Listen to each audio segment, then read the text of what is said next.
This year, Indonesia recorded the highest rice production and grain reserves in our history. We are now self-sufficient in rice, and we are starting now to export rice to other nations in need, including providing rice for Palestine.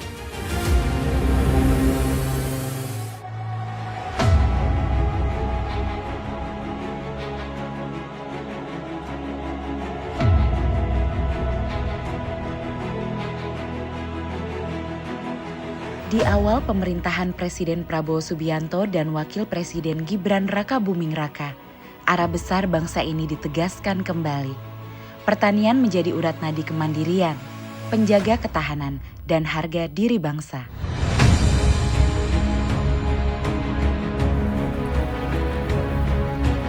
Dari petani, kehidupan bangsa disemai. Dari tanah yang subur dan tangan-tangan yang bekerja, berdiri tegak kedaulatan bangsa. Di pemerintahannya, Presiden Prabowo menjadikan pertanian prioritas, menempatkan swasembada pangan sebagai program esensial, salah satu pilar utama Asta Cita. Karena beliau yakin, kekuatan sebuah bangsa tumbuh dari tanahnya sendiri, dari pangan yang ditanam dengan keyakinan dan kerja keras. Sejak awal pemerintahannya, Presiden Prabowo bergerak cepat, menata fondasi kedaulatan pangan Indonesia. Pemerintah mempercepat pembangunan dan rehabilitasi jaringan irigasi, mengalirkan kehidupan hingga ke sawah-sawah terjauh dari Jawa hingga Papua. Para penyuluh pertanian kembali digerakkan menjadi ujung tombak perubahan di lapangan, mendampingi petani, memastikan setiap jengkal lahan produktif, setiap benih tumbuh menjadi harapan baru.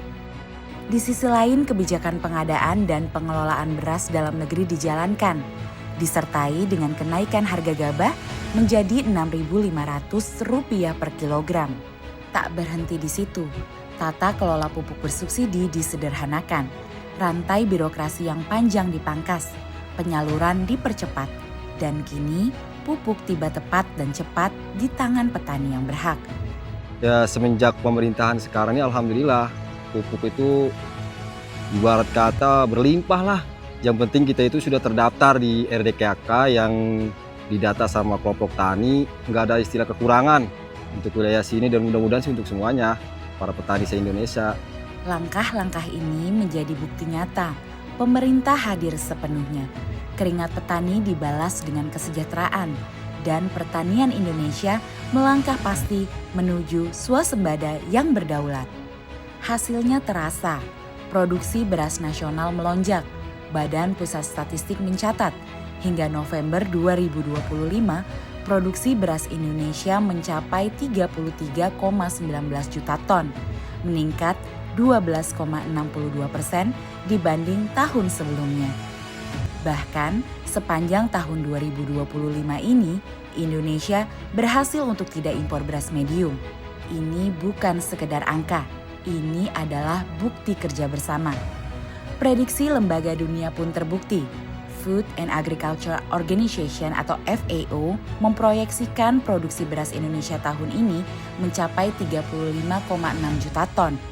Sementara United States Department of Agriculture atau USDA menempatkan Indonesia sebagai salah satu negara dengan peningkatan produksi tertinggi di Asia Tenggara. Capaian ini menegaskan Indonesia mampu untuk kembali berdaulat di tanahnya sendiri. Di desa, wajah-wajah petani kini tersenyum. Harga gabah naik ke titik tertinggi sepanjang sejarah. Pendapatan meningkat, kehidupan membaik, dan semangat menanam kembali tumbuh. Kini, kesejahteraan petani itu benar ada. Pada September 2025, nilai tukar petani mencapai 124,36. Dengan adanya pemerintah menyetandarkan harga gabah, alhamdulillah untuk musim tanam sekarang, kami sebagai petani merasa berterima kasih banget kepada pemerintah, terutama dari Kementerian Pertanian dengan harga 6.500. Dengan naiknya harga gabah, kami sebagai petani merasa diuntungkan dan hasil kami juga sesuai dengan apa yang telah kami kerjakan selama 4 bulan, Pak. yang sangat luar biasa. Kami mengucapkan ribuan terima kasih kepada Bapak Menteri Pertanian, Bapak Andi Amran Sulaiman. Terima kasih juga kepada Bapak Presiden Republik Indonesia, Pak Prabowo Subianto. Pemerintah berhasil menjaga keseimbangan. Petani tidak merugi. Rakyat tetap nyaman, tak ada lagi ruang bagi mafia pangan. Negara hadir menegakkan keadilan bagi mereka yang selama ini bekerja untuk bangsa. Setiap butir padi kini menjadi simbol keringat yang dihargai dan perjuangan yang dihormati. Kerja keras itu semakin nyata. Ekspor pertanian melonjak hingga 38,25%. Produk-produk Indonesia kini tak hanya memenuhi kebutuhan dalam negeri, tapi juga menembus pasar dunia. Semua memberi pengakuan, Indonesia kini menjadi salah satu produsen beras terbesar dengan peningkatan produksi tertinggi kedua di dunia. Stok beras nasional bahkan mencapai 4,2 juta ton, tertinggi sepanjang sejarah bangsa Indonesia ini berdiri. Namun pemerintah tidak berhenti di produksi. Langkah besar berikutnya adalah hilirisasi pertanian. Bahan mentah kini diolah di dalam negeri, menciptakan nilai tambah dan membuka lapangan kerja baru. 8,6 juta tenaga kerja bahkan berpotensi dapat terserap dari upaya hilirisasi ini.